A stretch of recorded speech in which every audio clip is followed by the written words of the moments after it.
लेकिन उत्तर भारतीय बहुजन विकास आघाड़ी को क्यों चुनेगा? क्योंकि उत्तर भारतीय को सबसे ज्यादा अगर सेफ रखा है, सबसे ज्यादा प्रोटेक्शन दिया है, सबसे ज्यादा बड़ा बनाया है, वो बहुजन विकास आघाड़ी ने बनाया। गरीबों को सहारा दिया, गरीबों के मसीहा है हमारे जितेंद्र ठाकुर। आप बहुजन विकास आघाड़ी से हैं, आपके विपक्ष में भी तो कोई खड़ा होगा जो प्रबल दावेदार होगा। आमदार तुम्हारा, खासदार तुम्हारा, सीएम तुम्हारा, पीएम तुम्हारा, उसके बाद भी विकास नहीं हो पा रहा है तो क्या कर रहे तुम? इससे अच्छा घर पे बैठो ना। तो जो आज तक विकास की गंगा बहा देंगे। हाँ, गंगा बह रही है, उनके घर में बह रही है, क्या लोगों के बीच में तो नहीं बह रही। और जो बोलेंगे आज का टाइमिंग रिकॉर्ड कर लेना, 16 तारीख को शाम को ये टाइम पे मिलेंगे। अभी रिसेंटली देखो कुछ लोगों ने उत्तर भारतीय के ऊपर हल्ला बोला था। जो सत्ताधारी है उनको बोलना चाहिए था, उनको सपोर्ट करना चाहिए था, हमारे उत्तर भारतीय को बचाना चाहिए था, लेकिन नहीं बचाए। बोले मरने दो, मार खाने के लिए आए लोग। इच्छा रख रहे हैं आपके इर्द गिर्द अगल बगल सब भारतीय जनता पार्टी वाले हैं। भारतीय जनता पार्टी वाले है नहीं, भारतीय जनता वाले थे। अब मेरा उत्तर भारतीयों से निवेदन है, सभी लोग उत्तर भारतीय बहुजन विकास आघाड़ी से पूरी तरह से जुड़ जाइए। नमस्कार दर्शकों, मैं हूं आदित्य सिंह, मेरे साथ आप सभी देख रहे हैं नेशन नाउ 9। महानगर पालिका का चुनाव मुहाने पर है, ऐसे में रस्साकसी दोनों ही पक्षों में चल रही है, यानी महायुति और महाविकास आघाड़ी दोनों ही अपने अपने तरीके से अपनी अपनी कमर कस रही है। लेकिन इस बीच में जो उम्मीदवार हैं, जो इच्छुक हैं, वो काफी ज्यादा उनके दिलों में हलचल बढ़ी हुई है, क्योंकि इस बीच जो है महायुति हो या महाविकास आघाड़ी हो, दोनों ही के तरफ से जिस तरीके से उम्मीदवारों का जो इंटरव्यू है वो लिया जा रहा है, साक्षात्कार लिया जा रहा है कि आखिर वो नगर सेवक क्यों बनना चाहते हैं, क्यों वो इच्छुक है, वो क्या करने वाले हैं जीतने के बाद में, इस तरह की जो तमाम चीजें हैं वो पूछी जा रही है, जिसके चलते उम्मीदवारों के दिलों में हलचल बढ़ चुकी है। अब ऐसे में किसे टिकट मिलेगी, किसे टिकट नहीं मिलेगी, ये होड़ तो लगी हुई है। लेकिन इस वक्त हमारे साथ यहाँ पर प्रभाग क्रमांक 11 के जो प्रबल उम्मीदवार हैं वो हमारे साथ उपस्थित हैं। हरिओम श्रीवास्तव जी, उनसे बात करेंगे और जानेंगे कि क्या कहना है, ये बहुजन विकास आघाड़ी से चुनाव लड़ना चाहते हैं, क्यों लड़ना चाहते हैं, इस पर बात करेंगे। सबसे पहले नमस्कार सर। नमस्कार मैडम। क्या कहेंगे, आप चुनाव लड़ना चाहते हैं प्रभाग क्रमांक 11 से? जी मैडम, हमारी इच्छुक हूँ कि मैं प्रभाग क्रमांक 11 से उम्मीदवार बन के आऊँ बहुजन विकास आघाड़ी से। और मैं लोगों के लिए काफ़ी सालों से अपने यहाँ प्रभाग में काम कर चुका हूँ और काम कर रहा हूँ। तो आगे भी लोगों के लिए अगर मुझे नगर सेवक के चुनाव लड़ने का मौका अगर ऊपर के लोगों ने हमारे सर्वे में दिया तो हम ऑफकोर्स जरूर लोगों के लिए अच्छा काम करेंगे। तो बहुजन विकास आघाड़ी क्यों भारतीय जनता पार्टी इस समय सक्रिय है, बड़ा आवागमन चल रहा है, इंपोर्ट एक्सपोर्ट का जो सिलसिला है वो बढ़ गया है, आप वहाँ गए होते शायद मिल गया होता। नहीं मैडम, भारतीय जनता पार्टी सिर्फ हिंदुत्व का चुनाव लड़ने के लिए लोगों को अग्रसर करती है और लोगों को सिर्फ उनके वोट चोरी करना और लोगों से सिर्फ खिलवाड़ करते हो, काम नहीं करते, भावनाओं से खिलवाड़ होती है और कुछ नहीं। उन्होंने काम आज तक नहीं किया है। पूरा काम जो है हमारी बहुजन विकास आघाड़ी ने किया है। 35 साल से लोग आप काम देख रहे हो, यहाँ पे देखिए ये सड़क भी है, ये हमारे बहुजन विकास आघाड़ी के द्वारा बनाई गई है। आप कह रहे हैं 35 साल से काम किया है, क्या काम किया है? वो लोग आके बोलते हैं विकास किया है, खाली 35 साल से विकास किया, ऑफकोर्स विकास किया हमने, विकास नहीं किया, सिर्फ विकास किया है। विकास किया है, इसके लिए आज देखिए ना लोगों की रोड की सड़कें, 1 साल हो गया इन्होंने आमदारगी का चुनाव होकर, 1 साल में आज तक खड्डे भी भर पाए क्या? और जो सत्ताधारी पार्टी अगर 1 साल के अंदर खड्डे नहीं भर सकती रोड के, तो आगे नया क्या विकास करेगी? वो तो कह रहे हैं 1 ही साल हुआ है अभी, 35 साल का जो कचरा है उसे साफ करने में समय जाएगा ना। अरे मैडम, 1 साल में खड्डे तो भर सकते हो, वो नहीं भर पा रहे। अभी वो बोल रहे कि 4 ब्रिज हमने पास किया, जबकि हमारे क्षितिज दादा ने ऑलरेडी 4 ब्रिज, ईस्ट का अस्पताल ऑलरेडी हमारा पास करवा के ले चुके थे। लेकिन ये सत्ता परिवर्तित होने के चक्कर में वापस काम होल्ड हो गया और आज ये बोल रहे हैं कि हमने किया। ऐसा नहीं है, ये सिर्फ काम कर नहीं पा रहे हैं लोग और ये सत्ता रख के मतलब नहीं इनको। आप कह रहे हैं खड्डे नहीं भर पा रहे हैं, वो कह रहे हैं हम खड्डे भरेंगे तो खड्डे होंगे नहीं। आप लोग खड्डे भरते थे तो खड्डे बार होते थे, अब वो भरेंगे तो खड्डे नहीं होंगे। नहीं, ऐसा नहीं है, खड्डे नहीं हो तो खड्डे क्यों नहीं भर पा रहे तुम 1 साल से? तो 1 साल में कुछ तो करके दिखाते। चलो ठीक है, इतना पूरा बड़ा एरिया नहीं कर पा रहे, थोड़ा बहुत करते, 100 मीटर तो करके दिखाते, वो भी नहीं कर पाए, तो क्या आगे काम करेंगे लोग?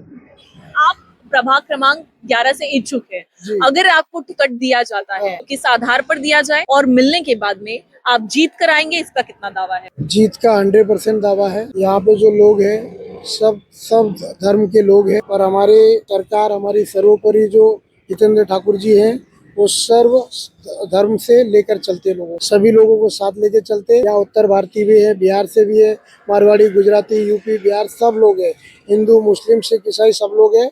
और मुझे सबका बहुत अच्छा सपोर्ट मिल रहा है और आगे भी मिलेगा। मैं लोगों के साथ रह के लोगों के बीच काम करूंगा। आप लोगों के साथ रहकर लोगों के बीच काम करेंगे, ये आप कह रहे हैं, लेकिन उत्तर भारतीय बहुजन विकास आघाड़ी को क्यों चुनेगा? उत्तर भारतीय मोस्टली अब मेरा उत्तर भारतीयों से निवेदन है कि सभी लोग उत्तर भारतीय बहुजन विकास आघाड़ी से पूरी तरह से जुड़ जाइए, क्योंकि उत्तर भारतीय को सबसे ज्यादा अगर सेफ रखा है, सबसे ज्यादा प्रोटेक्शन दिया है, सबसे ज्यादा बड़ा बनाया है, वो बहुजन विकास आघाड़ी ने बनाया है।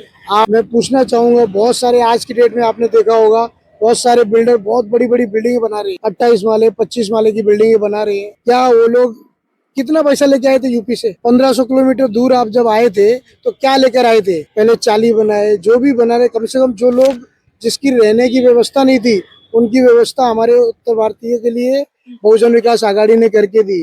गरीबों को सहारा दिया, गरीबों के मसीहा है हमारे जितेंद्र ठाकुर जी। ये आप कह रहे हैं ठीक है, लेकिन बहुत से लोग कहते हैं, आप कहते हैं बहुजन विकास आघाड़ी, विरोधी कहते हैं ये बिल्डर विकास आघाड़ी है, बिल्डरों का विकास किया है। नहीं तो मैं वही बोल रहा हूँ ना, बिल्डरों का विकास कैसे हुआ?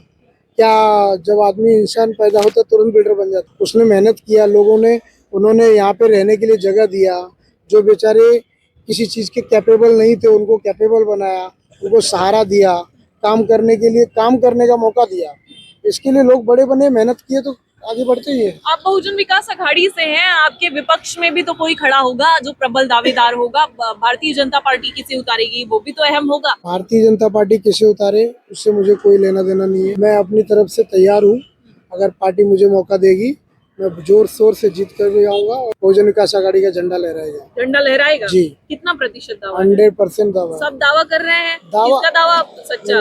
सबके दावे से मतलब नहीं है। मैं यहाँ पे हूँ, काम कर रहा हूँ, लोगों के साथ जुड़ा हूँ। और आप चाहिए तो मेरे से ही नहीं, आप मार्केट में घूमिए, लोगों का सर्वे करिए। सर्वे करेंगे तो आपको पता चल जाएगा मैं 100% सही बोल रहा था या गलत बोल रहा था। कई लोग ये भी कह रहे हैं कि परंपरा से लोग थक चुके हैं, परिवर्तन की ओर बढ़ना चाहते हैं, तो इस पर क्या कहेंगे आप? परिवर्तन किया ना मैडम, लोगों ने परिवर्तन किया, क्या मिला लोगों को? कुछ नहीं मिली, टूटी फूटी सड़कें मिली। तो कह रहे हैं विकास की गंगा बहा देंगे यहाँ पर। गंगा बह रही है, उनके घर में बह रही होगी, यहाँ लोगों के बीच में तो नहीं बह रही है। अभी तो 1 साल हुआ है, अभी 5 साल 4 साल बाकी है। अरे तो 1 साल में नगर सेवक आएगा तब वो विकास कर पाएंगे कहते हैं। क्यों?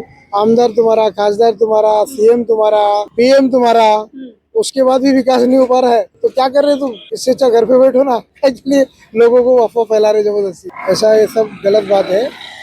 काम करके दिखाइए। एटलीस्ट जो हमने काम पास किए हैं, हमारे क्षितिज दादा ने और जितेंद्र ठाकुर जी, अप्पा जी ने जो काम पास करवाए हैं ना, कम से कम उस पर काम तो करो, फॉलो अप कर लो। फॉलो अप कर लोगे तो भी लोगों के लिए काम हो जाएगा और बहुत अच्छा काम हो जाएगा। जो हमने राह दिखाई है उस राह पे चलने की कोशिश तो करो। आप लोगों ने 2014 के बाद कोई सड़क ही नहीं बनाई है। अरे तो ये किस सड़क पे खड़े हो आप? क्या विकास? ये सड़क कभी बनी है? इसकी ओपनिंग कब हुई है? 100 करोड़ से ज्यादा 5 मिनट से आप, अरे 100 करोड़ से ज्यादा पैसा लेके आए और काम कराए, तभी लोग आज यशवंतगढ़ का सर्वे करिए, पानी सब बिल्डिंग में है, लाइट का प्रॉब्लम नहीं है, गटर का इश्यूज है, गटर का भी, लेकिन ड्रेनेज का पास हुआ है, अभी काम करना चालू था, लेकिन आपको पता है 5 साल 7 साल हो गया इलेक्शन नहीं हुआ है, इसकी वजह से ड्रेनेज का इश्यूज थोड़ा चल रहा है। लेकिन फिर भी जो बिल्डर यहाँ से भाग गए थे, जो काम नहीं कर रहे थे, उनको भी हमारे ऊपर के जो लोग हैं, हमारे सर्वोपरि, उन्होंने रिक्वेस्ट किया, उनको बोला कि भाई लोगों को तकलीफ नहीं होना चाहिए, इसके लिए उनको ड्रेनेज का सिस्टम करके दो, क्योंकि लोगों के सहारे के हिसाब से अभी रोड भी कहाँ पास हुआ है। आप नगर पालिका में देखो, नगर पालिका नहीं है, लेकिन हमने काम करवा के दिया है, बहुजन विकास आघाड़ी ने काम करवा के दिया है, बहुजन विकास आघाड़ी के थ्रू ही काम हुआ है। सब जीत कर आएंगे 200%, 100 नहीं 200%। महापौर हमारा 100%, बहुजन विकास आघाड़ी का महापौर बैठेगा। विकास की तस्वीर उधर दिखा रहे हैं, तो क्यों बहुजन विकास आघाड़ी का महापौर बैठेगा? बहुजन विकास आघाड़ी का ही तस्वीर बैठे 200%। 200%, अभी तक 100% था, अभी 200 हो गया। 200 हो गया है। yes. अब ज्यादा बात करूंगी तो 400-500 बढ़ जाएगा। 100%। और जो बोलेंगे आज का टाइमिंग रिकॉर्ड कर लेना, 16 तारीख को शाम को यही टाइम पे मिलेंगे। आपकी पार्टी में से सबको तोड़ फोड़ के लेके जा रहे हैं, क्या बात अच्छी कर बात रहे हैं कुछ है ही नहीं तुम्हारे पास। बोलिए मत, उठा लेंगे आपको। किसको उठा लेंगे? बोलेंगे ये तक व्हाइट कॉलर, एकदम फुल व्हाइट व्हाइट कॉलर है, बोलेंगे ये तक 100%। अरे क्यों नहीं, या ना तुम्ही या इकडे, अब बुला लेंगे। जितेंद्र ठाकुर जी से हम संपर्क में हैं और हमारा अच्छे से काम होता है, हमें ऐसा कोई तकलीफ नहीं है। हम लोग हितेंद्र ठाकुर हमारे गरीबों के मसीहा हैं। लोगों को उन्होंने बहुत काम दिया है लोगों ने, और अच्छा उनके साथ में सपोर्ट में है। और इस बार जनता परिवर्तन करके देख चुकी है, लोग और जनता परफेक्ट बहुजन विकास आघाड़ी के साथ रहेगी। बहुजन विकास आघाड़ी से टिकट का उम्मीद रख रहे हैं, इच्छा रख रहे हैं। आपके इर्द गिर्द अगल बगल सब भारतीय जनता पार्टी वाले हैं। भारतीय जनता पार्टी वाले हैं नहीं, भारतीय जनता वाले थे, हाँ। क्योंकि उन्होंने बहुजन विकास आघाड़ी का काम देखा।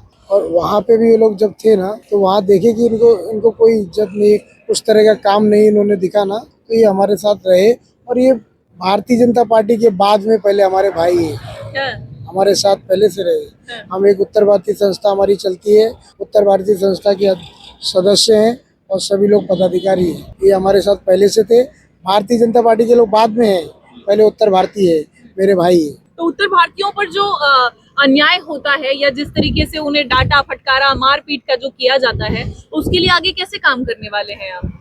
उत्तर भारतीयों के साथ में हमेशा साथ में हूँ, और मेरे साथ में मेरे सर्वोपरि है क्षितिज दादा और हितेंद्र ठाकुर जी हैं। उन्होंने आपने रिकॉर्ड निकाली है पीछे का, आज तक कभी भी उत्तर भारतीयों के ऊपर कभी यहाँ एटलीस्ट हमारे यहाँ से लेके पालघर से लेके नायगांव तक कभी भी कोई दंगा फसाद उत्तर भारतीयों पे नहीं हुआ है। अभी रिसेंटली देखो कुछ लोगों ने, उपद्रवी लोगों ने उत्तर भारतीयों के ऊपर हल्ला बोला था, तो सोचना चाहिए था कि भारतीय जनता पार्टी को इतना ये लोगों ने मदद किया, हमारे ही कुछ उत्तर भारतीय लोगों ने इतना मदद किया, उसके बाद भी वो मार खा रहे हैं। हमारे यहाँ और बहुजन, जिनको बोलना चाहिए था वो चुप थे। जिनको क्या, जो सत्ताधारी है उनको बोलना चाहिए था, उनको सपोर्ट करना चाहिए था, हमारे उत्तर भारतीयों को बचाना चाहिए था, लेकिन नहीं बचाए। बोले मरने दो, मार खाने के लिए आए लोग। लेकिन हमारे यहाँ ऐसा नहीं है, अपना काम बनता भाड़ में जाए। भाड़ में जाए जनता, अपन तो जीत गए। लेकिन भारतीय जनता पार्टी जो कर रही है वो गलत किया, ऐसा नहीं करना चाहिए था। हमारे को सपोर्ट देना चाहिए था लोगों को, लेकिन उन्होंने नहीं किया। लेकिन लास्ट 35 साल से, अब मैं खुद, मेरी खैर 35 साल उम्र है, तो मैं तो जब 10, 11, 12 साल का जब से बहुजन विकास आघाड़ी से जुड़ा हूँ, 2007-8 से जुड़ा हूँ, तो मैंने कभी इस तरह के दंगे फसाद कभी देखे नहीं। और इन्होंने हमेशा हमको प्रोटेक्ट ही किया है, कभी भी हमारे पास ऐसा तकलीफ हुआ ही नहीं। जब भी कुछ भी ये प्रॉब्लम तो हुआ, रिकॉर्ड में है, ये तो यहाँ की शान है कि दंगा फसाद नहीं हुआ। कभी भी नहीं हुआ, शान भी है। प्लस दूसरा कैसा, अगर कोई ऐसा मतलब झगड़े भी हुए उत्तर भारतीयों के थ्रू, तो ऐसा किसी को उन्होंने एक समान रूप से देखा। ऐसा नहीं कि ये उत्तर भारतीय है, ये परप्रांतीय है, तो ऐसे हम सपोर्ट नहीं करेंगे, ऐसा नहीं है। अप्पा के यहाँ हर इंसान को न्याय मिलता है, उनके लिए सब एक जैसे है। आप हिंदू हो, मुस्लिम हो, सिख हो, ऐसा, उससे उनको कोई लेना नहीं। आप गलत हो तो आपको फटकार पड़ेगी, ये उनका सिद्धांत है। क्या कहेंगे आप? तो भारतीय जनता पार्टी के हैं और बहुजन विकास आघाड़ी के प्रबल उम्मीदवार के साथ में खड़े हैं। देखिए मैडम, सबसे पहली बात तो ठीक है, आप मुझे कह रही हैं कि भारतीय जनता पार्टी, काफ़ी टाइम से मैं भारतीय जनता पार्टी के टच में नहीं हूँ, और उस हिसाब से उस दरमियान पिछले 1 साल से, जैसे आप बोल रही हैं कि 1 साल से परिवर्तन परिवर्तन जो लोग नारा लगा रहे हैं, तो देखिए मेरे बोलने से कुछ होने वाला नहीं है। जनता इसका आंसर आपको 15 तारीख को 100% देगी, तो आपको खुद ही पता चल जाएगा परिवर्तन पसंद आया है कि नहीं आया है। लेकिन अगर आप पूछ रही हैं कि मैं बहुजन के साथ खड़ा हूं, मैं भारतीय जनता पार्टी का सदस्य हूं, तो आपको बता दूं कि सबसे पहले मैं उत्तर भारतीय हूं, और आज जो हमारे इच्छुक उम्मीदवार हैं मिस्टर हरिओम श्रीवास्तव जी, ये मेरे मित्र हैं। ये हमारे, जिसे लोग परप्रांतीय का नाम देते हैं, चलिए ठीक है, एक परप्रांतीय सही, लेकिन एक हमारा भाई, हमारा दोस्त। हम जरूर चाहेंगे, अगर उत्तर भारतीयों के अंदर इतनी शक्ति है, तो हमारे इस भाई को हम उस हाउस में बिठाना चाहेंगे, जिस हाउस के लिए आज भारतीय जनता पार्टी उत्तर भारतीयों को दरकिनार कर रही है। मेरा सीधा तो सीधा आरोप है। क्या भारतीय जनता पार्टी ने अपने कार्यकर्ताओं पर ध्यान देना छोड़ दिया और बहुजन विकास आघाड़ी के कार्यकर्ताओं को लेना ज्यादा फोकस किया है? देखिए मैडम, मैं मालूम है बहुजन विकास आघाड़ी में दम है। हाँ? उनको मालूम है बहुजन विकास आघाड़ी कार्यकर्ता में ही दम है, हाँ। जो उनको जिता के दे सकती है। लेकिन ऐसा नहीं होगा, क्योंकि जो छोड़ के गए ना, वो किस मुंह से लोगों के पास जाएंगे? जो 35 साल से जिसके साथ में थे, अब किसी और के साथ में जाके वोट मांगने जाएंगे तो उनको खुद को शर्म आएगी। तो आप साफ तौर पर देखेंगे, ये थे हरिओम श्रीवास्तव, जिनका साफ तौर पर कहना है कि विश्वास पूरा पक्का है, जनता इन्हें चुनेगी, यानी बहुजन विकास आघाड़ी को चुनेगी, महापौर इनका बैठेगा, यानी बहुजन विकास आघाड़ी का बैठेगा। अब चुनाव का दिन जो है दिन ब दिन नजदीक आता जा रहा है, रिजल्ट क्या कुछ आता है ये देखना होगा। लेकिन यहाँ प्रभाग क्रमांक 11 से ये जो प्रबल उम्मीदवार है हरिओम श्रीवास्तव, इनमें जोश और खरोश काफी ज्यादा देखने मिल रहा है।